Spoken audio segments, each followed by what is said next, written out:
السلام علیکم۔ تو بچوں، آج ہم علامہ اقبال کی شاعری کے بارے میں کچھ پڑھیں گے۔ علامہ اقبال کی شاعری میں سب سے پہلے ان کا تعارف اور شاعرانہ خصوصیات، جیسا کہ 20ویں صدی کے بحیثیت نظم نگار، قومی انقلابی شاعر جن کی شاعری میں مختلف تراکیب ہیں، جذبہ بانی میں ان کی شاعری کو 3 ادوار میں بھی تقسیم کیا گیا ہے۔ جی، آتے ہیں تعارف اور شاعرانہ خصوصیات کی طرف۔ علامہ اقبال برِ صغیر پاک و ہند کے عظیم شاعر، مفکر اور قائد تھے۔ انہیں مفکر پاکستان اور شاعر مشرق کے لقب سے بھی یاد کیا جاتا ہے۔ اقبال نے نہ صرف شاعری کے میدان میں بلکہ فلسفہ، سیاست اور مذہبی فکر میں بھی گہرے اثرات مرتب کیے ہیں۔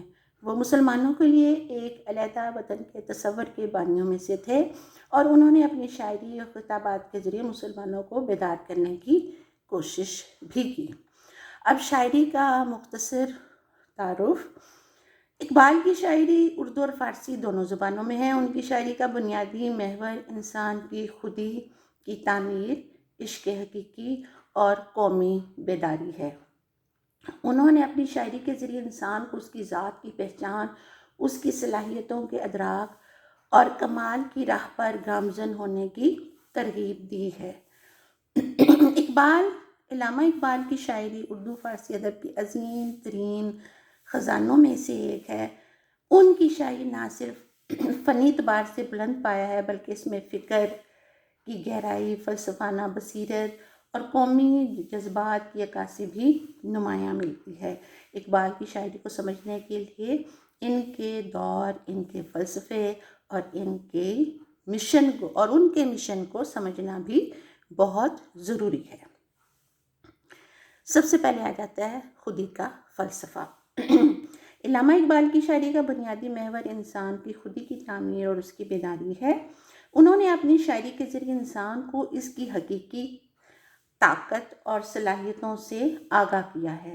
اقبال کے نزدیک انسان کی خودی وہ قوت ہے جو اسے مادی اور روحانی دونوں سطحوں پر بلندیوں تک پہنچا سکتی ہے، اور جیسا کہ ان کی مشہور نظم خودی میں انہوں نے خودی کے تصور کو واضح کیا ہے کہ خودی کو کر بلند اتنا کہ ہر تقدیر سے پہلے خدا بندے سے خود پوچھے، بتا تیری رضا کیا ہے۔ اور یہی شعر جو ہے اقبال کے فلسفے کا مرکزی نقطہ ہے، جس میں انہوں نے انسان کی ذات کی اہمیت اور اس کی مرضی کی قوت سے آگاہ کی ہے۔ جی، اگلا پوائنٹ آ جاتا ہے۔ اقبال کی شاعری میں قومی اور ملی جذبات کی عکاسی بھی نمایاں ہوتی ہے۔ وہ مسلمانوں کی عظمت رفتہ کو بحال کرنے کے خواہاں تھے۔ انہوں نے اپنی شاعری کے ذریعے مسلمانوں کو جھنجھوڑنے کی کوشش کی۔ ان کی نظم شکوہ اور جواب شکوہ میں مسلمانوں کے زوال کے اسباب اور ان کے عروج کے راستے بیان کیے ہیں۔ اقبال نے مسلمانوں کو ان کی تاریخ، تہذیب اور مذہبی اقدار سے جوڑنے کی کوشش کی ہے اور انہیں اپنی شناخت اور خودی کو پہچاننے کی تلقین بھی کی ہے۔ اب ایک اگلا پوائنٹ کہ اقبال کی شاعری میں عشق و محبت کا فلسفہ بھی اہمیت رکھتا ہے۔ ان کے نزدیک عشق کی وہ قوت ہے جو انسان کو حقیقی کمال تک پہنچا سکتی ہے۔ انہوں نے عشق کو مذہبی اور روحانی سطح پر دیکھا اور اسے انسان کی ترقی کا ذریعہ قرار دیا۔ ان کی شاعری میں عشق کی 2 جہتیں ہیں، ایک عشق حقیقی یعنی خدا سے محبت اور دوسرا عشق مزاجی انسانی محبت۔ اقبال کے نزدیک عشق حقیقی ہی انسان کو کمال تک پہنچا سکتا ہے۔ اقبال کی شاعری فنی اعتبار سے بے مثال ہے۔ ان کے اشعار میں زبان و بیان کی چاشنی ہے، الفاظ کی موضوعات ہے، خیالات کی گہرائی ہے۔ انہوں نے اردو اور فارسی دونوں زبانوں میں شاعری کی اور دونوں میں یکساں مہارت کا ثبوت دیا۔ ان کی شاعری میں تشبیہات، استعارات اور علامات کا استعمال بہت ہی فنکارانہ انداز میں بیان کیا ہے۔ اقبال کے اشعار نہ صرف دل کو چھوتے ہیں بلکہ عقل کو بھی جھنجھوڑ کر رکھ دیتے ہیں۔ علامہ اقبال کی شاعری ایک سمندر کی مانند ہے جن کی گہرائی میں اترنے کے لیے فکری اور روحانی دونوں سطحوں پر توجہ درکار ہے۔ ان کی شاعری میں نہ صرف ادبی بلکہ فلسفیانہ اور اخلاقی اقدار کا خزانہ بھی ہے۔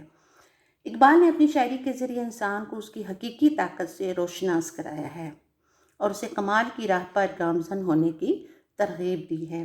ان کی شاعری آج بھی اپنی تمام تر معنویت اور افادیت کے ساتھ ہمارے سامنے ہیں اور ہمیں اپنی ذات اور اپنے مقصد حیات کو پہچاننے کی دعوت دیتی ہے۔